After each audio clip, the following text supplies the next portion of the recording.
Hello divas and dudes, welcome back to Powerhouse Bakery. I'm so excited to get to switch gears a little bit for you today. We've been talking about the super healthy, and I still believe in that 100%, even though I alluded to switching gears. Just as a quick review, we've been doing beans and nuts and seeds, and you've kind of seen us put together a Buddha bowl and the eggs and greens frittata. Great elements for breakfast and of course lunch, and heck, you could even do the frittata as a brinner. And at Powerhouse Bakery, we absolutely want to focus on super healthy ingredients wherever we choose to have a meal. And today I wanted to show you how to celebrate with the super healthy. So we are going to do some cake decorating. We are going to do a vegan cake. We're going to do chocolate as well as a very beautiful design with a vegan vanilla cake. And it's going to be a real spring festive design. So I want to be able to show you how to use some tips, how to use the super healthy ingredients. So it's going to be an organic palm shortening that we use for our frosting.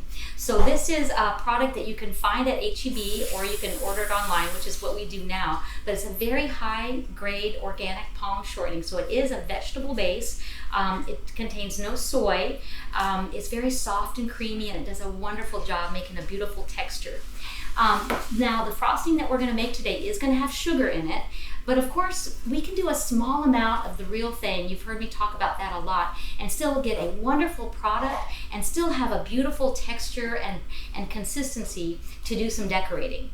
At another time, I'm going to show you how to do the coconut whipping cream, and I'll show you some sugar-free options. And those are wonderful, but they're going to be harder to decorate in. So just so you know, today we're going to use one that has sugar, but it's for a celebration, and absolutely better ingredients is what we always want to shoot for. So let me start with the chocolate cake. So this is made with our nut flour blend, and what's really special is it's no sugar at all. We use quinoa flour, coconut, hazelnut, dark chocolate, and so it's a wonderful soft textured cake. And instead of having egg and dairy, we use vegetable alternatives. So we're going to use organic coconut yogurt, we're going to add organic pumpkin puree, we're going to use extra virgin coconut oil, and then we also use coconut sugar and a little bit of agave. Again, chocolate's a great one because it's so good having it less sweet. So that's a very special one. So what we're going to do is cut this cake, and we're going to fill it with a frosting, and then we're going to put the frosting on the top also. So it's really a fun way to add beautiful color as well as texture to an already healthy base of our bread, we call it. So this is a 6-inch, and notice that it's about 2 inches thick. This would be our classic size, and that's pretty typical for a cake as far as thickness. Now in some bakeries, they would just put 2 cakes on top of each other. But again, I'm always about making small, very special, high quality and not so much quantity. So this is considered our 1 cake, but we still want to fill it. So I'm going to cut it horizontally. And a lot of you probably know that when I opened Powerhouse Bakery, I never in a million years thought I would be decorating cakes, let alone serving them and calling them healthy. But I really wanted to figure it out. Early on, some of my staff wanted to do cakes, and so of course we take that venture on, and then they move on, and then I'm stuck trying to do cakes. So I've learned not only how to make the wonderful cake, but also how to frost them and how to really combine the art of beautiful cakes with the health of healthy cakes. So that's where we're all about today. So when we want to cut this in the middle to fill it, it's really important that we have a guide. So notice I put the toothpicks here. And again, that's something I learned from my girls that have come in. And I want you all to know that I don't have any formal training in cake decorating, but I got to say I've learned a ton. I've required the skill, so I've had to really learn it. And because I'm not a very straight cutter, just like I'm not a very nice writer, I had to figure out some techniques to minimize the unevenness, because if you've ever decorated a cake, you know what's really key is to have it a nice, smooth, straight design. And so notice that I've slid the cake through. There's some tools out there that kind of let you saw across it and hold it even, but that does not work with gluten-free products because the texture is so different. So putting those toothpicks there means that when I bring the cakes back together, even if the line is off, it's going to be like a puzzle, so it'll always be straight, which is our trick. So now I've cut it through the cake. I tried to get it as even as I can, but now I'm just going to slide my board underneath and I'm going to wiggle it across, and I've got my piece of cake right off the top. And this was just baked, so it's really soft and beautiful on the inside. So now I'm going to slide it onto my board, and I'm ready to decorate. And I love to use larger boards. It just makes it extra special and fancy. So I'm going to make sure that I get it right in the middle. Now, if I want to make sure it doesn't move, here's another trick. I'm going to slide it off again, and notice that I can put some frosting right there in the center so that it stays in place. So what I've done is I've started with some frosting. Where is that? Here, right here. I've started with my chocolate frosting. So I made this before we started. I used the palm shortening, I used dark chocolate, and of course the powdered sugar, and that's how I blended it. I'm just going to use a small amount right in the center of my board, and that's just going to hold the cake really stable. So just a little puddle right there in the center, and I'm going to slide my cake right back on top. So it's staying beautifully in place. Okay, so that's it. Now, all along while I'm frosting and doing the decorating, I still have to make sure that I keep it right in the center. Super important. You don't want the cake to be off center. If that does ever happen, we can turn that into a feature, not a bug, and I can show you how to do some swirls to kind of cover up the board, which we're going to do. But now what we're going to do is fill it. So I'm going to add some of my frosting to the center. And remember, this was a very soft cake. And again, with gluten-free, they do tend to be really delicate. This is even more delicate because it also has no egg.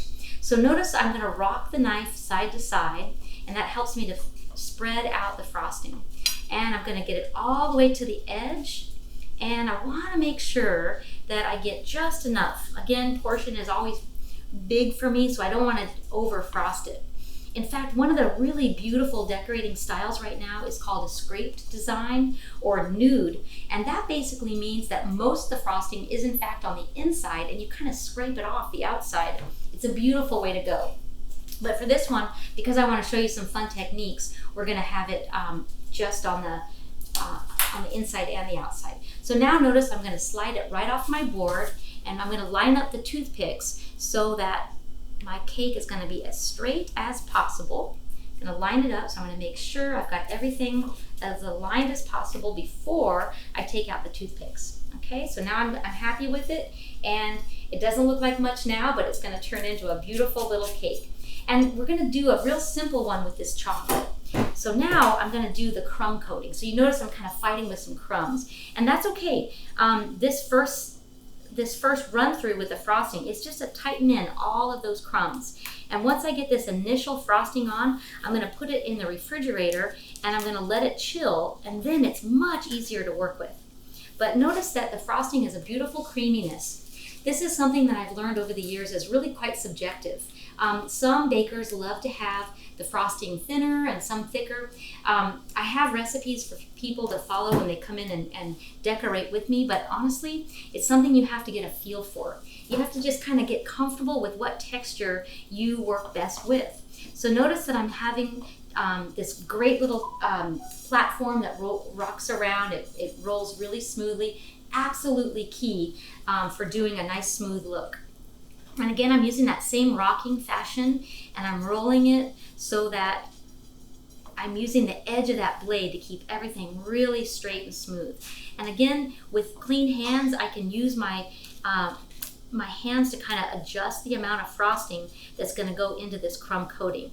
So you can use gloves. Honestly, I fear gloves because it gives you a false sense of security. I know now with the COVID fears, people are wearing gloves and masks everywhere, and frankly, a lot of times people are moving the mask aside to cough, or they're touching their all kinds of things with the gloved hand and forgetting that that's supposed to actually be a barrier of safety. So at Powerhouse Bakery, I really emphasize very strongly that all of my staff has to wash when they come in and wash many times, and of course gloves are still a perfectly good option. But I've just gotten used to the feel of using my hands ungloved. So I'm going to get everything covered on this cake, Now notice that the edges, I'm making sure I get all the way touching down into that board. So I want to make sure I cover what we call is the skirt. And that's the section of the cake that touches the board, and we want to make sure it gets all the way there. We don't want to leave any holes, and so that's really what I'm doing at this point. Holding the knife at a 45-degree angle and using the edge of the board to slide it around to make sure I get good connection all the way around. Okay, and so now I'm going to use the edge of the knife again to go around and make sure that I get a nice even top, and we are just about ready to put this back in the fridge. So again, this is going to be my crumb coating, so I'm going to go back and decorate it in just a few minutes, but this is a good start. So I've got it nice and smooth. If there's any little pockets where I haven't covered, that's okay, because we're going to come back with color.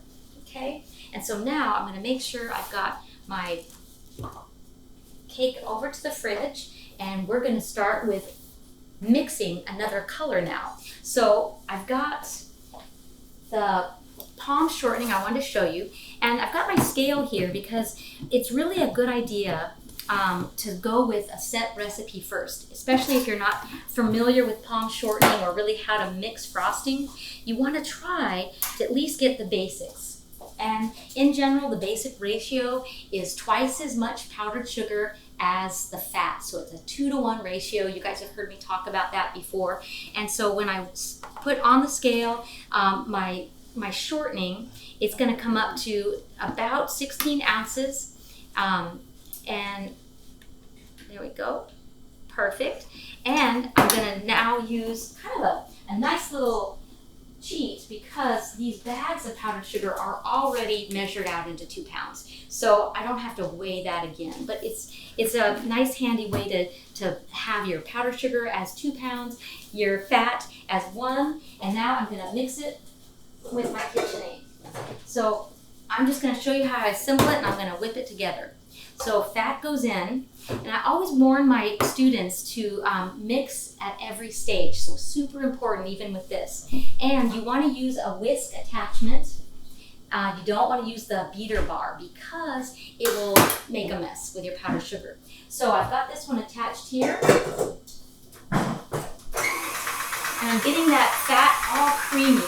If you're using butter or if you're using another kind of vegetable shortening, same thing. Make sure it's very smooth and creamy and almost liquid consistency. This is the stage when we add the flavor. So if you wanted to make it a lemon flavor or strawberry, this is the time when it's nice and creamy. So I'm going to add a little bit of vanilla extract.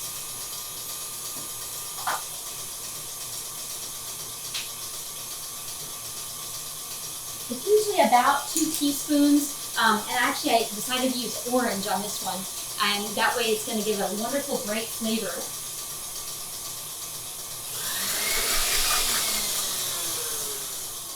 So I want to show you what it looks like as we've gone through the stages of the whipping. So look at how creamy and beautiful this is. Super important. So I've added about a teaspoon of flavoring. You could use vanilla extract, or like I just did, I did orange. You could do lemon, all kinds of wonderful options, but you want to start with it beautiful and creamy like this. And now I'm going to slowly add in my powdered sugar.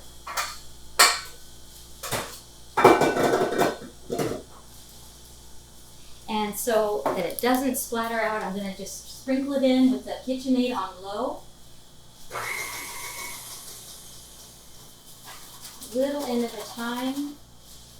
And this is the stage where you could add in some chocolate if you wanted to make it a chocolate flavor. And in that case, you would reduce your powdered sugar by, probably a half a cup or so, depending on how dark you want your chocolate frosting.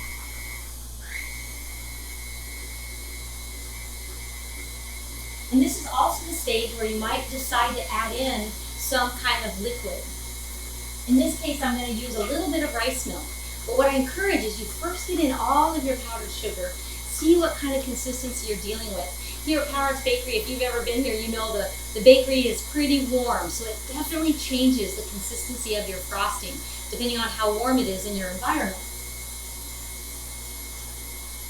Sometimes I don't have to add any, sometimes I do add some liquid. You can add hemp milk, you can add chocolate milk, you can even add a little bit of lemon juice, which I'll tell you is a wonderful way to really bump up the volume of the citrus flavors. It's fantastic.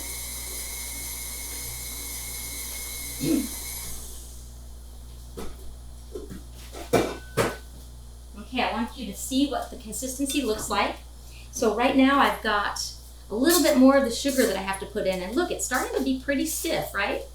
Pretty stiff. So I'm going to go ahead and add in some of the liquid and alternate the liquid with a little bit more fat if I need it. But remember, I mentioned it's important to get all of your ingredients in first before you change the recipe too much. So I'm going to keep it going.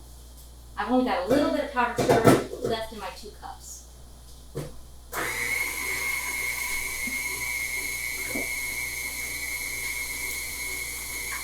So the other thing that will determine how thick I want the frosting is what kind of tips I want to use in my decorating. So look at this. This is going to be the tips that we use in this class today. I've got several different star tips, and I don't know the numbers. I know the professionals probably would, and I could look on here and tell you, but this is what I call the rose tip, and this is small star and open star. So a lot of times when I do a floppy rose design, I like to do 2-tone colors and just make such a marvelous variety of flowers.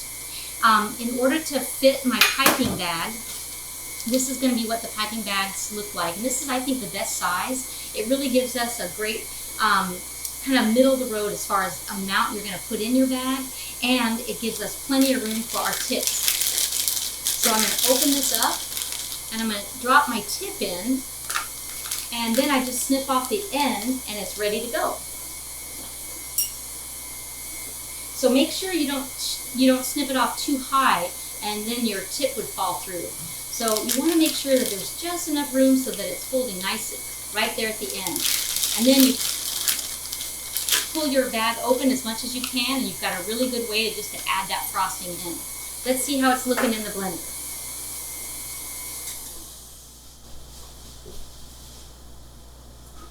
Yep, it's gorgeous. I'm going to show it to you now, and then I'm going to add a little bit more of the final touch. So look how pretty this is looking.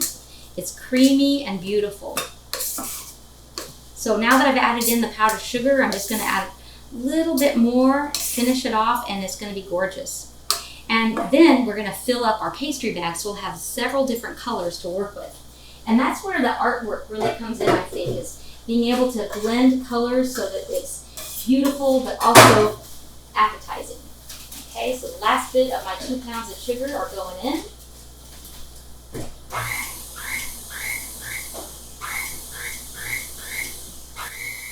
Alright, give it a second. So let me show you the colors that we're going to work with today. We've got lemon yellow, we've got aqua, of green, and pink. Now that gives us a good number of, 4 colors, but what I want to be able to show you is we can also do different hues of the same color, and I promise you that makes the most impressive cake when you can have some soft hues of the same color to work with.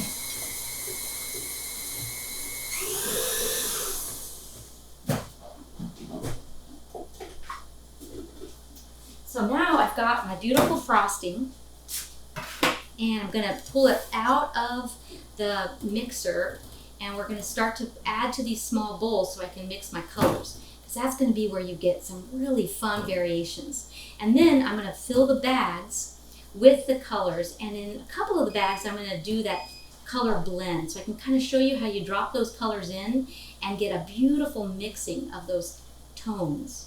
Okay, so there is our beautiful frosting, and I'm going to fill it right in.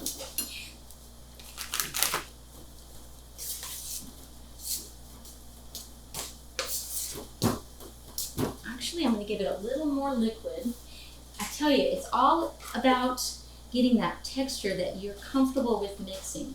You want to be able to move it smoothly with the spatula, and also you need to be sure it can go smoothly through those piping bag tips. Yeah, that was a little bit better. Okay, so now I'm going to put some in each of my bowls. And this is something you can have your kids help you with. It's so much fun. I've had several families come over to Powerhouse Bakery and do cake decorating. And if I can get them to stop eating the frosting, they have so much fun with the decorating.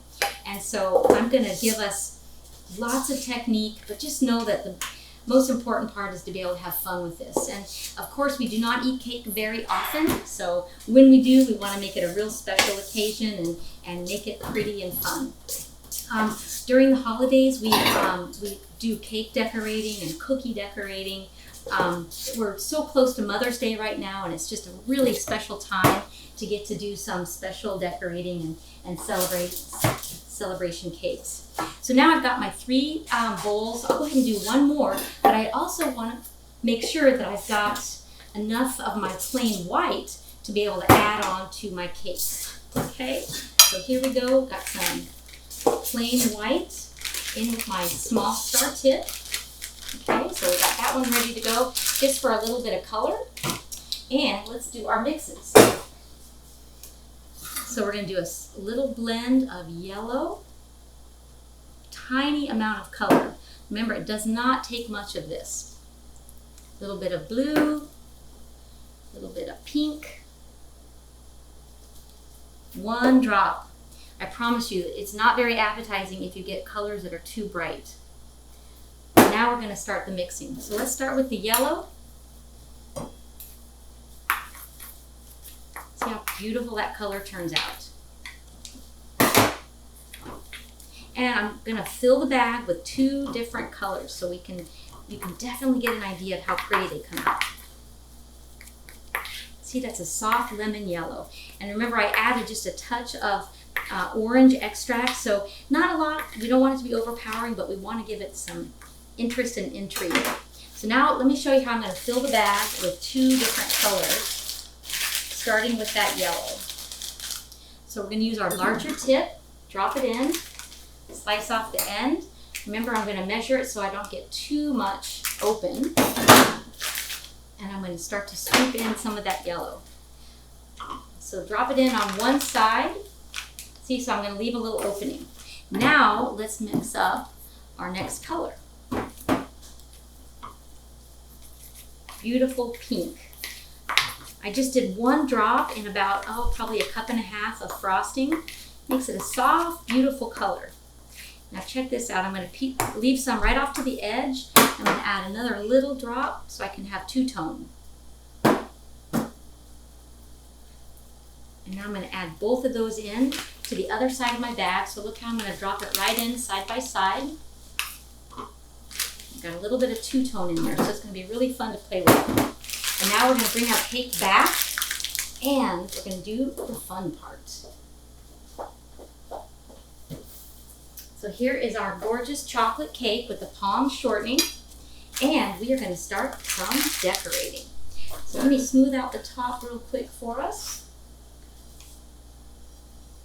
Remember, we did our crumb coating, and now we're going to cover it with flowers. Here we go. So I'm going to start right at the end, edge of the cake, squeezing down. I'm holding the tip upright, getting a good bundle and swirling it around. Now notice how the yellow came out quite a bit. See, in my bag, I've got a good amount of yellow. So I'm going to spread that around the cake so that then I can go back and fill in with some of the pink when it starts to show up. When it's already starting to show. Squeeze it out and around, out and around, out and around, out and around. Isn't that so beautiful? So now I can keep going and I'll fill in all the spots. And it just gives such a beautiful mix of colors. Out and around. And now for my last little bit, I know we're almost out of time, so I want to be able to finish off with some of the white. So now I'm going to do an accent flower in between. And I think off center and kind of off the edge really gives it a natural look. It kind of looks like it's overflowing. And I'm going to just dab these different style of flowers right around the edge. Doesn't that look so pretty? So the final touch, I'm going to wipe around the edge of my board and finish off with some glitter, because the cake is never quite finished at Powerhouse Bakery until we get to add the glitter. So really important to clean off your board It just gives it such a polished and finished look. And then we're going to add a little bit of glitter. Here are some really pretty colors. Here's like a neon pink and maybe a turquoise. This is probably my favorite. It's neutral, and it just looks so classy, just to give it a little bit of glitter and shine. So we'll do that one all around, and it pops beautifully with that chocolate background. And then to finish off the edge and kind of dress up that board a little bit, I'm going to finish off with that. So there you have it, a beautiful celebration cake, easy to decorate, just really using 2 different tips and using those 2-tone colors makes it so pretty. I could do some writing on the board. If you're not as comfortable writing on the cakes, it's good to start on the board because you can just wipe it off and keep trying. When you do it here on the cake, you don't have as many chances. So there you are. Hope you have a wonderful celebration, and if you want any help with your Mother's Day, come on over and I'll help you get your cakes together. See you soon.